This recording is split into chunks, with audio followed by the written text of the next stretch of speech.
¿Es el género algo natural o algo adquirido? ¿El género es lo mismo que el sexo biológico? ¿Existe algo así como la ideología de género?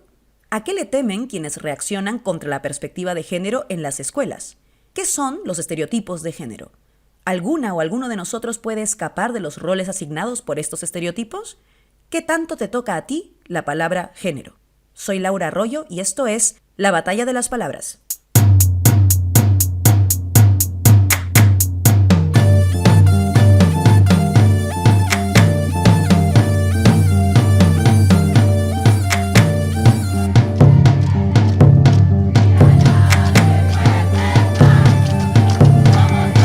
La Batalla de las Palabras.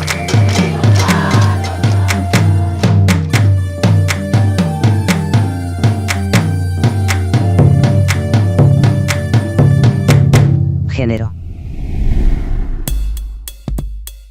Cuando pensamos en la palabra género, casi por inercia pensamos en mujeres. Es curioso porque este concepto no se refiere únicamente a nosotras, sino a una relación mucho más amplia entre todos, todas y todes. De hecho, en los últimos años hemos visto cómo a nivel internacional existe un interés por rechazar todo lo relacionado al género, entendido como una ideología mala, muy mala, que atenta contra nuestras infancias o contra los hombres. Hablamos de discursos imprecisos que intentan crear una cosmovisión a través de palabras a las que quiebran el sentido para instalar agendas políticas. De hecho, en los últimos meses oímos una serie de alegatos contra esta ideología de género.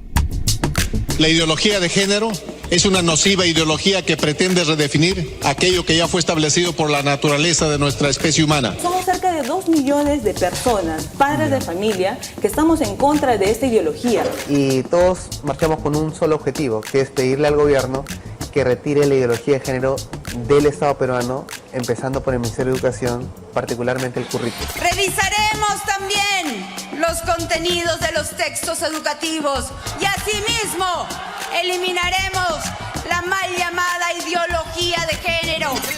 Con Rafael López Aliaga eliminaremos la ideología de género e inclusión en los textos escolares. Pero no vamos a tolerar que adoctrinen a los niños en una ideología que es contraria a la familia. Para decirle que se cese, se ponga término y fin a la aplicación de la ideología de género, no solo en el sector de educación, sino en todos los sectores del Estado. Nosotros queremos reimpulsar aquellos proyectos de ley que se han propuesto en el Congreso para erradicar el enfoque de género o ideología de género del Currículo Nacional de Educación y de las políticas públicas. Si alguien tiene sus inclinaciones, la respeto. Pero eso de la ideología de género, que en el colegio, que tengan que decidir si de acuerdo a las circunstancias será hombrecito y mujercito, a mí no me cabe en la cabeza. Nos queda claro desde el inicio que no es solo que género como palabra que hoy discutiremos se encuentra en disputa, sino que esta disputa tiene que ver con algo más de fondo. Lo que esta palabra pone en cuestión respecto a nuestras relaciones interpersonales, nuestra relación de identidad con nosotros y nosotras mismas y las oportunidades que se abren cuando planteamos nuevas formas de entendernos y entender al mundo. Para entender cómo llegamos hasta aquí, Jaime Rodríguez nos habla de la palabra género en la sección Étimo.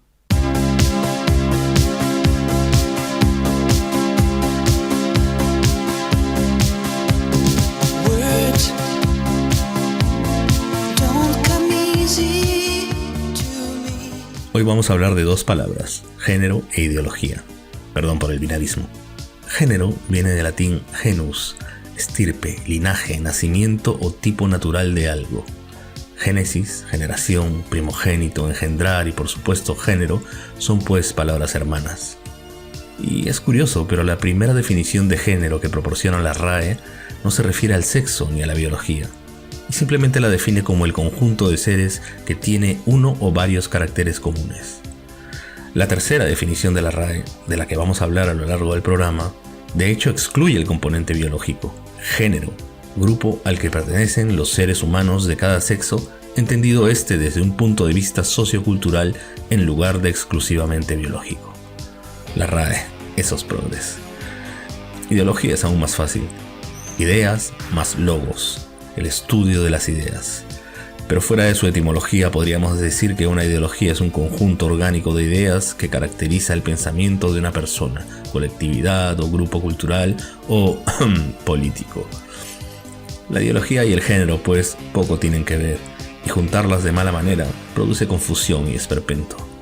Por eso voy a romper una lanza por les degenerades del mundo, ese arrebatarle a las cosas la normalidad o su idoneidad moral.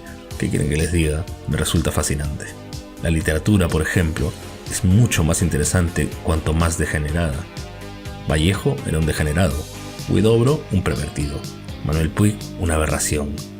Aunque si tengo que elegir entre los que se salen del encasillamiento de género, me quedo con Pedro Lemebel, degenerada y loca, yegua del apocalipsis. En fin, antes que hablar de ideología de género, tal vez deberíamos hablar de identidad de género.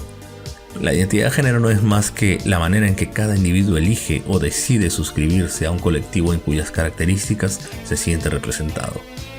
Y para quienes ya están pensando en eso de ahora entonces yo puedo decir que me identifico como microondas.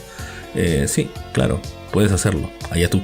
Es tan estúpido como decir que te identificas como hincha de la U, pero nadie va a recortar tus derechos por eso, ¿no? Así que ¿por qué en lugar de pensar en tonterías, no empiezas a pensar en cómo defender los derechos de todos, de todas y de todes?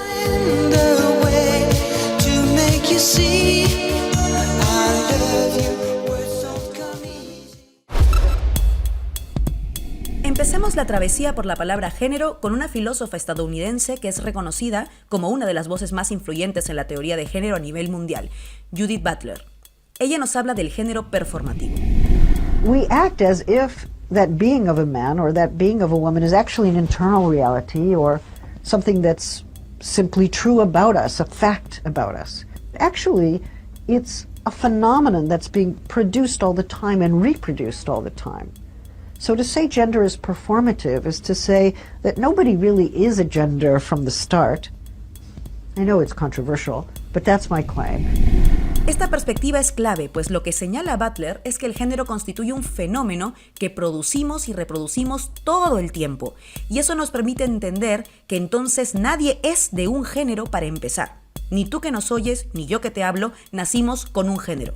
Lo que hacemos es producirlo y reproducirlo continuamente, y es en esta acción que lo construimos. La feminista política y activista española Beatriz Gimeno conversó con nosotros y nos ayudó a entender con claridad la diferencia entre género y sexo, que muchas veces son entendidas como palabras que hacen alusión a lo mismo, nada más lejano de la realidad.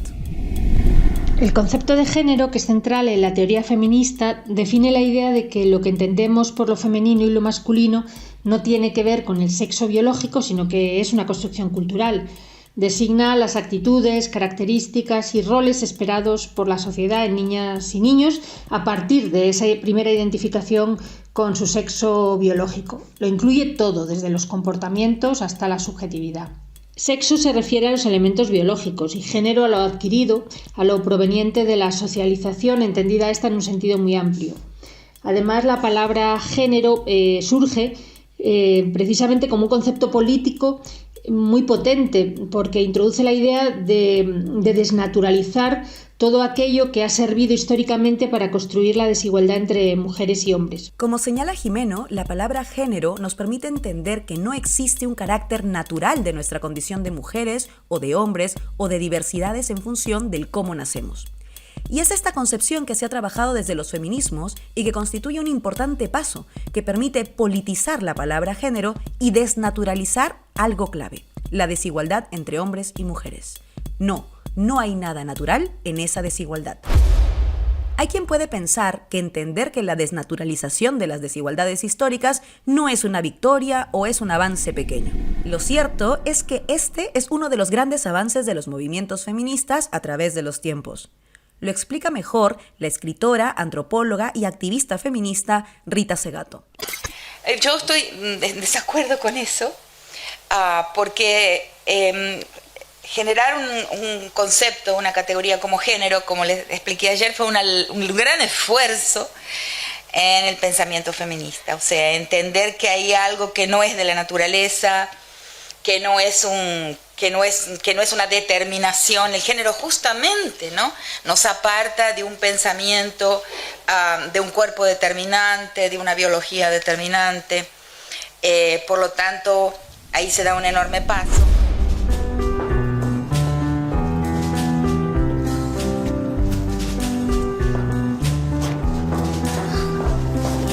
Déjense ya de inventar patologías, de pensar que esto genera una gran confusión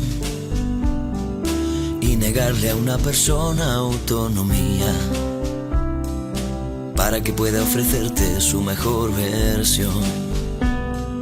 No somos más que cuerpos en rebeldía, otro fallo en el sistema de su construcción, sin poder bajar la guardia un solo día y sin poder escapar apretando un botón. Porque las fronteras son, vaya ironía, son la consecuencia de toda esta sinrazón. Como vemos, hablar de género supone hablar también de las consecuencias de una forma biologicista de entender el término. ¿Qué consecuencias son estas? Pues, como señalaba Jimeno, toca hablar de algo que tal vez has oído: los estereotipos de género. Los estereotipos de género son más bien las ideas que construyen los roles de género, es decir, las ideas que construyen los comportamientos que son aceptables para mujeres y hombres. El estereotipo es una idea aceptada socialmente acerca de cómo es o debe ser una persona a partir de sus características sexuales. ¿Te ha pasado que por ser mujer alguna vez te han dicho que no debías jugar al fútbol o debías lavar los platos tras el almuerzo familiar mientras los hombres se quedaban conversando en la mesa? ¿O alguna vez te han dicho que los niños no lloran? Pues bien, todos estos comportamientos aceptables, como señala Jimeno, son estos roles de género que están basados en lo que llamamos estereotipos de género. O sea, lo que se espera que tú como hombre o como mujer hagas o no hagas solo por tu género. Pero, ¿cuál es el problema con estos estereotipos? Los estereotipos afectan a nuestra libertad en tanto que son irracionales y que no tienen nada que ver con lo que serían nuestras metas, nuestras expectativas, nuestros intereses en caso de que no existieran, pues son como un traje que nos obligan a vestir y que asumimos como nuestra piel, debido a la socialización genérica diferenciada. Muchas veces este traje nos produce sufrimiento, pero no sabemos identificarlo para poder quitárnoslo. Entonces, el feminismo lo que enseña es que el traje es irracional y que podemos poner nosotros. Un traje que nos obligan a vestir, pero que podemos quitarnos. Quedémonos con esta idea clave.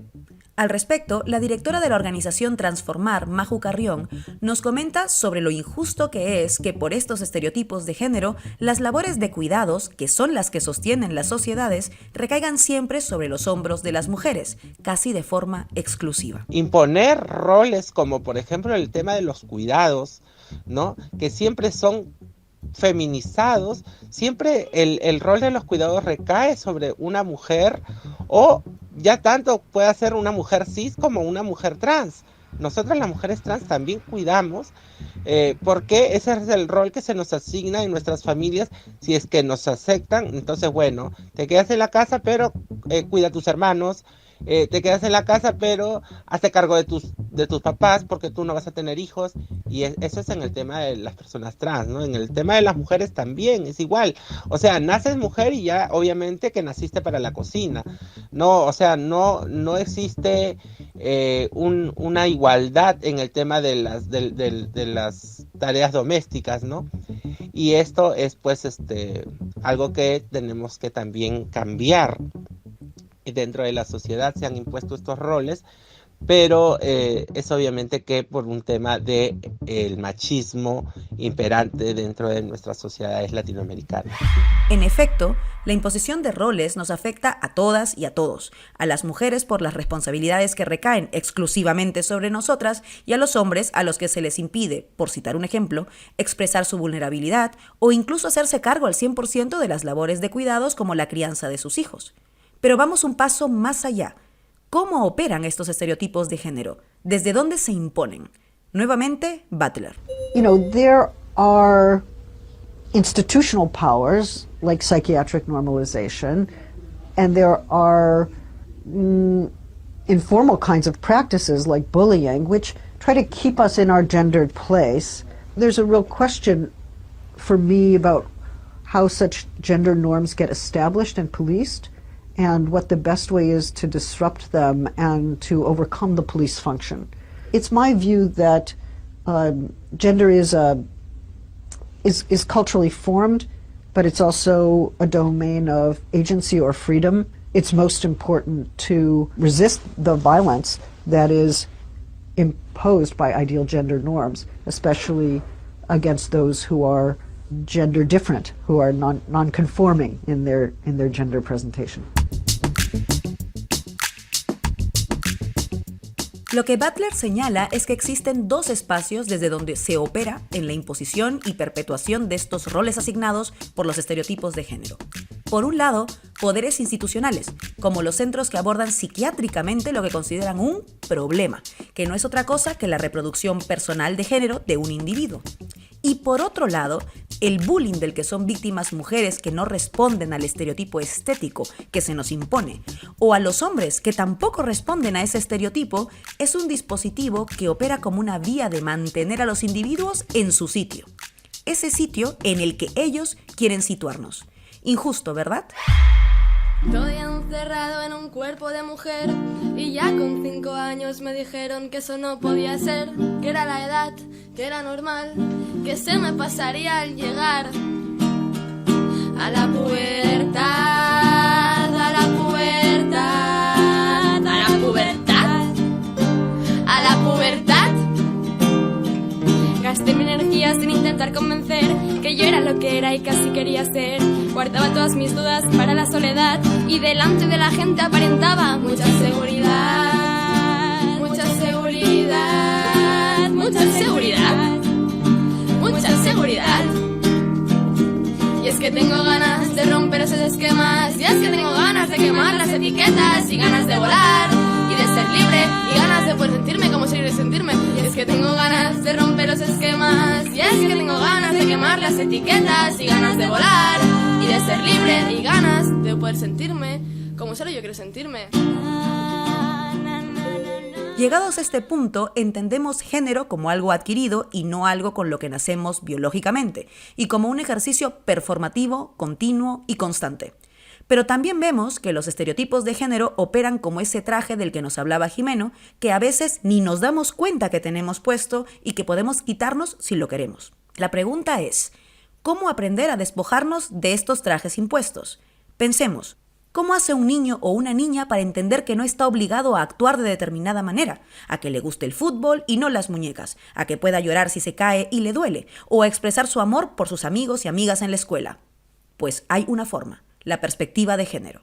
La perspectiva de género es una herramienta analítica que nos permite entender cualquier realidad social siendo conscientes o haciendo visibles la manera en que hombres y mujeres se insertan en esa realidad. Así podemos analizar las relaciones de desigualdad que atraviesan todas las sociedades y comprender, por tanto, que la desigualdad no es natural y que puede combatirse y superarse.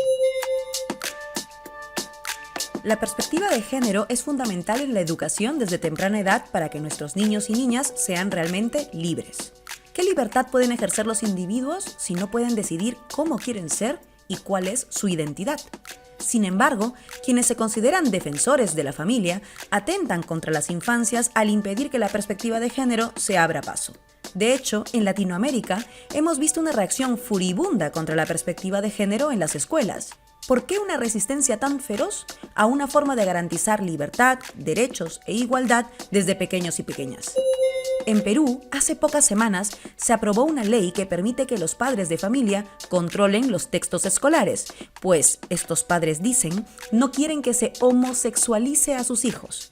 Sin embargo, lo que vemos es que están en contra de la perspectiva de género que nada tiene que ver con homosexualizar a los niños, empezando porque homosexualizar no se puede, sino con permitir la libertad de ellos y de ellas para actuar como quieren, sin vivir la imposición de roles de género ni naturalizando desigualdades que no tienen nada de naturales.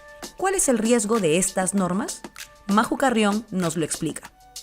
El peor riesgo es precisamente que se retroceda en todo lo avanzado sobre políticas sociales y especialmente sobre educación con igualdad, en toda la lucha feminista y de los diversos grupos que estamos tratando de implementar una educación con enfoque de género e igualdad, ¿no?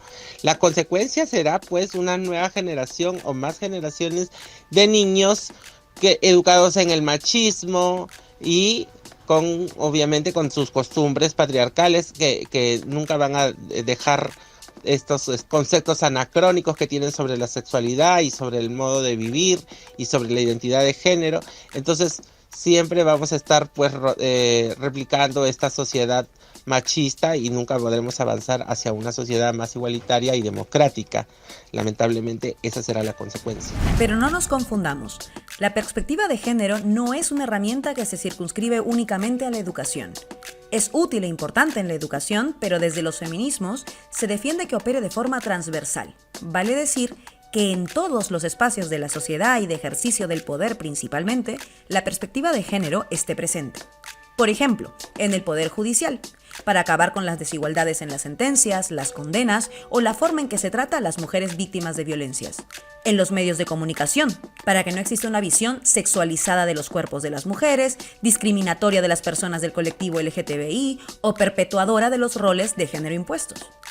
En el poder económico, para que no se perpetúen las desigualdades económicas entre hombres y mujeres que se ven en la brecha salarial, donde las mujeres cobran menos solo por ser mujeres, o cuando los trabajos precarizados son desarrollados principalmente por nosotras. Como vemos, la perspectiva de género es necesaria en una amplitud de espacios y lamentablemente cuenta con una terrible resistencia.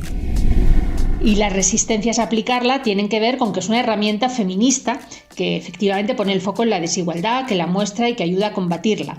Y para alcanzarla pues hay que hacer un abordaje multidisciplinar, educativo, legislativo, activista, cultural. Claro, los cursos para determinados actores no son suficientes, pero desde luego son necesarios.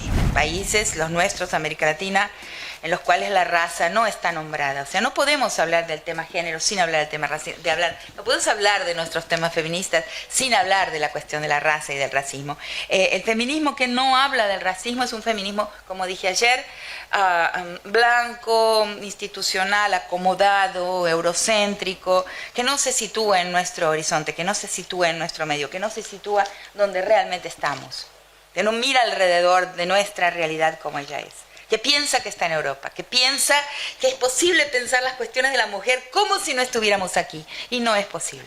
Yo no lo creo. Oíamos nuevamente a Rita Segato, quien señala la necesidad de hablar de la raza, como una forma concreta de hablar del feminismo en toda su dimensión. De no hacerlo, se cae en ese feminismo eurocéntrico, o, como lo llaman muchas feministas, feminismo blanco, que se ciñe a hablar solo de unas mujeres, dejando de lado todas las variables que se cruzan al hablar de mujeres y de nuestras condiciones y lugares de enunciación completamente distintos entre un lado y otro del charco, pero también dentro de nuestras propias coordenadas nacionales. Al respecto, la escritora y periodista peruana Gabriela Wiener nos habla de la perspectiva de género desde una mirada decolonial. La anticolonial no es una perspectiva que se suele tratar demasiado cuando hablamos de género. Nos olvidamos de que la raza y la clase son otros cruces que crean desigualdad y desequilibrio entre la gente y que hacen que, por ejemplo, el deseo o el amor no sean cosas tan sencillas. El amor monógamo o no monógamo no puede entenderse desde solo una perspectiva, por ejemplo, la europea. Lucrecia Masón, Mafe Moscoso, son personas que llevan tiempo hablando, por ejemplo, de otro camino alternativo a las construcciones teóricas y críticas sobre el amor que están insertas en epistemologías coloniales y blancas claramente racistas, que son las de la modernidad o las de la racionalidad. Desde ese punto de vista, las personas no blancas tendríamos unas maneras de amar que también son vistas desde una mirada discriminadora, por ser precisamente no hegemónicas, tanto sobre el amor como sobre el deseo. En efecto, una mirada colonial es también una mirada estrecha sobre la perspectiva de género y, por supuesto, sobre los estereotipos asignados no solo a los cuerpos de las mujeres, por ejemplo, sino también a los asignados a los cuerpos marrones, negros, disidentes, etc. Un tema sobre el cual los feminismos tienen mucho que reflexionar y que decir. Ustedes no representan a las mujeres. Ustedes son mujeres, pero ustedes no representan a las mujeres.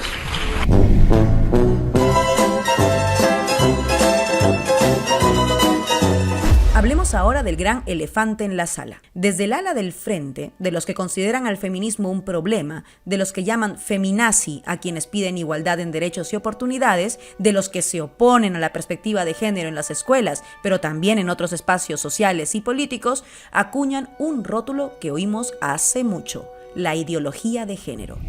¿Tiene algo de cierto este rótulo? ¿Por qué nos dicen que el género es una ideología? ¿Cuál es la finalidad de este discurso? La ideología de género, desde luego, no existe. La extrema derecha la llama así para poder presentarla como una ideología muy concreta, de izquierdas, marxista, y así poder juzgarla o presentarla como tal. El género es que no es una ideología, es una herramienta conceptual usada para explicar el mundo y para explicar la desigualdad entre mujeres y hombres. Para Gimeno, detrás del rótulo falso de ideología de género hay una intencionalidad muy clara: llamarla ideología para poder señalarla como algo de izquierdas, marxista o comunista. Esto no es casual. Hemos visto ya en recientes campañas electorales en la región y en Europa el interés de ciertos grupos de extrema derecha por decir que el gran enemigo a batir es el comunismo, un término en el que incluyen a socialistas, socialdemócratas, feministas, centristas, si los hay, republicanos e incluso a la ciudadanía no politizada que reclama derechos y un Estado que nos proteja, por ejemplo, en plena pandemia. Para Maju Carrión, hablar de ideología de género es una narrativa perversa de quienes son en realidad la verdadera ideología. No existe una ideología de género como tal, ¿no? Esa es una narrativa perversa que usan los grupos conservadores y fanáticos religiosos para atemorizar a la población. Lo que propone el feminismo es educación con enfoque de género, para formar una nueva generación de ciudadanas y ciudadanos educados en el respeto hacia los demás y a la igualdad. Lo que buscamos y proponemos es que en el Perú se implanten estas normas que son recomendaciones a nivel mundial de la ONU, ¿no? Pero los fanáticos religiosos y los conservadores están en una campaña de terror ideológico, ¿no? Y ellos son realmente los de la ideología, ¿no? Que nos quieren meter miedo, o quieren meter miedo a la sociedad y al pueblo con el cuento de que queremos homosexualizar a los niños, como si eso se pudiera hacer, ¿no? Y esto es totalmente falso, ¿no? Realmente los de la ideología son ellos, y los que están haciendo una campaña de terror son ellos. Para la antropóloga feminista Angélica Mota, es el machismo la ideología, y aquí nos lo explica. Que la ideología en realidad que tenemos en torno al tema de lo que significa ser hombre y ser mujer, ¿no? La ideología además más peligrosa en ese terreno es el machismo, ¿no? Que es una ideología, es un conjunto de ideas de supremacía masculina que lo que hace es generar violencia, ¿no? Generar los feminicidios que vemos a diario, y generar un conjunto de discriminaciones en el terreno político, económico, en la vida, digamos, cotidiana, en la distribución de la carga de los cuidados, ¿no? Es en realidad un conjunto amplio. Si vemos las brechas de género en las estadísticas, comprobaremos que es un dato de la realidad. En efecto, al final, los verdaderamente ideologizados son quienes hablan de una ideología que no existe. El género, como hemos visto, es otra cosa. Tal vez lo que pasa es que la extrema derecha se asusta de lo que desde el género y la perspectiva de género se pone sobre la mesa. El riesgo para la extrema derecha de esta supuesta ideología pues es su enorme capacidad de transformación y de emancipación también. Y no solo emancipación y transformación del patriarcado, sino también del neoliberalismo. Entonces, ¿a qué le temen? Ven amenazada su supremacía porque ya sabemos que patriarcado y capital alianza criminal. Al final lo que les amenaza son que existan otras formas de vida alternativas al capitalismo que se ha sostenido durante siglos gracias a la pareja heteromonógama reproductora y aislada de la comunidad y practicando ella solo la mujer, la exclusividad sexual. Los derechos, la igualdad, la diversidad hacen tambalear una forma hegemónica de organización del mundo. El sistema te quiere casada y callada y cansada y siendo propiedad de alguien. Aún las mujeres son disciplinadas con la violación. Quien tiene el poder quiere seguir teniendo ese poder y la impunidad de poseer, de violar, de matar, Por eso les hace sentir amenazados una mujer libre, una lesbiana, un marica, los no monógamos o una comunidad de vecinos que decide no ser desalojada de su edificio o que lucha o ejerce la desobediencia fiscal. Todos somos igual de peligrosas. Como apunta Gabriela Wiener, queda claro que le temen a la posibilidad de transformación, donde quienes han vivido oprimidos puedan emanciparse y construir finalmente países igualitarios. Son la reacción a los avances democráticos que con dificultad, pero a paso firme, se están alcanzando a nivel mundial.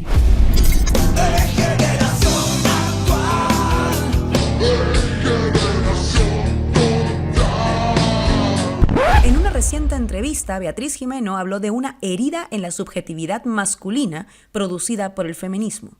Este apunte resulta interesante y por eso le preguntamos en qué consiste esa herida.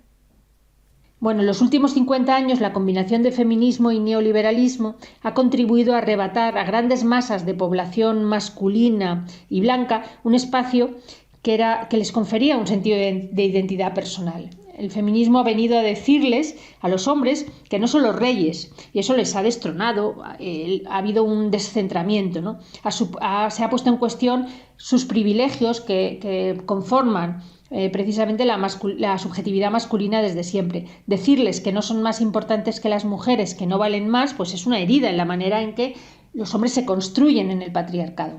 Y luego además el neoliberalismo les ha arrebatado también a los hombres blancos y heterosexuales al menos privilegios sobre otras minorías y sobre las mujeres, privilegios por ejemplo laborales, privilegios salariales, en fin. Entonces esta herida se va agrandando y como reacción a la misma surge el antifeminismo militante. Vemos entonces que esta herida viene por la combinación de dos factores. El feminismo, que pone en el centro una nueva forma de entendernos y de relacionarnos basada en la igualdad, pero también del neoliberalismo, que ha quebrado los consensos y arrebatado una serie de privilegios de los que gozaban los hombres blancos heterosexuales por sobre las minorías, y que al ver amenazados estos privilegios se sienten heridos. Sin embargo, es preciso entender que desde los feminismos, cuando hablamos de un mundo igualitario, hablamos de un mundo que es notoriamente mejor para los hombres, quienes desde una posición de reacción a los avances en derechos, buscan crear una falsa rivalidad entre hombres y mujeres, lo hacen con la intención de separarnos para no luchar juntos y juntas en pos de esta igualdad que nos beneficia a todos, todas y todes. El feminismo no se trata de enfrentar a hombres y a mujeres, quiere eliminar el machismo, venga de hombres o venga de mujeres. ¡Ah! ¡Qué fuerte! Es que hay mujeres que también creen en la ideología machista. En efecto, hablar de rivalidad entre géneros es una estrategia de quienes quieren sostener un sistema construido sobre las desigualdades. De ahí que tergiversen lo que significa género y digan cosas como no existe la violencia de género, pese a que es un hecho objetivo, vale decir probado, que las mujeres son violentadas en todo el mundo solo por ser mujeres. Y no vamos a asumir en nuestro grupo que se criminalice al varón, que se le haga potencial asesino y maltratador, porque no aceptamos que la violencia esté en el ADN masculino, no aceptamos sus leyes ideológicas y totalitarias. Oíamos a la diputada de la extrema derecha española Vox negando una obviedad y amparándose para ello en un quiebre de la palabra que ahora ya conocemos bien, género. No acepto ser esclava de ningún señor. No recuerdo haber firmado un acta de sumisión. Mírame, mírame bien, mírame bien. Tengo firmes los pies para correr. Mírame bien, mírame bien. Soy mucho más que piel.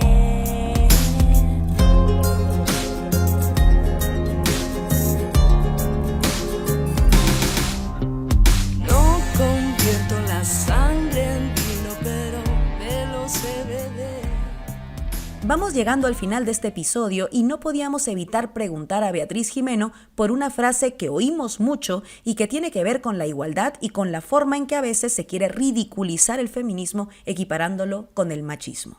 Terrible riesgo, lo de ni machismo ni feminismo, y terrible ignorancia. Es no saber nada de una corriente de pensamiento y de una corriente social y política que ha cambiado el mundo en los últimos 50 años, hasta el punto de que hoy día la democracia no puede entenderse sin las aportaciones del feminismo. Por tanto, decir eso de ni machismo ni feminismo es asumir la agenda de la extrema derecha. Sin feminismo no puede entenderse ni la democracia ni la justicia. No hay más preguntas, su señoría. Asimismo, preguntamos a Angélica Mota sobre la relación entre democracia y perspectiva de género. ¿Podemos desligar una de la otra? Precisamente no se puede desligar democracia de perspectiva de género, porque la manera en que aprendemos a vivir en democracia desde más pequeños y pequeñas, ¿no? Y que podemos entender lo que significa el respeto por el diferente, lo vamos aprendiendo desde la familia, desde este ordenamiento que tiene que ver con lo que significa ser hombre y ser mujer, ¿no? Entonces es un terreno muy, muy íntimo desde el cual podemos ir aprendiendo lo que significa tratar a un otro distinto, a una otra distinta, con respeto. Y por lo tanto, en el terreno del género está una semilla básica y fundamental de la democracia que puede rendir frutos más allá de las relaciones entre hombres y mujeres, ¿no? Porque si se aprende a desmontar estas desigualdades y se aprende a vivir de manera igualitaria entre hombres y mujeres, entonces esto va a tener una proyección a otro tipo de vínculos y a otro tipo de relaciones en la vida social. Finalmente, pedimos a Maju Carrión una sugerencia sobre cómo disputar la palabra género, que se encuentra inmersa en esta batalla de las palabras en la que nos encontramos. Para Maju, la mejor forma de hacerlo es no ceder esa palabra. Repetirla en todos nuestros discursos. Género, género, género. Es la palabra que le da miedo a los conservadores, a los de con mis hijos no te metas. Escuchan género y salen corriendo como si hubieran visto al diablo. Entonces repitámosla a cada momento, en nuestros discursos, cada vez que nos presentemos, hablemos de género, rompamos el sistema de género, ¿no? ¿Se nace hombre o se nace mujer? ¿Se nace realmente hombre o mujer? No lo sé. Rompamos, hablemos de ello. Si no se habla de ello, sigue oculto, sigue invisible y nunca va a poder ser discutido. Si queremos traerlo y ponerlo dentro de la discusión de la agenda pública, entonces tenemos que hablar de ello, porque lo que no se habla no existe. Y porque de lo que no se habla no existe, animémonos todos, todas y todes a disputar la palabra género, hablando de lo que significa, con rigor, con seriedad y también con la alegría de saber que estamos luchando por la libertad de ser quienes queramos ser. Que sirva este episodio para que podamos hacerlo en todos los espacios de conversación que tenemos en nuestra cotidianidad.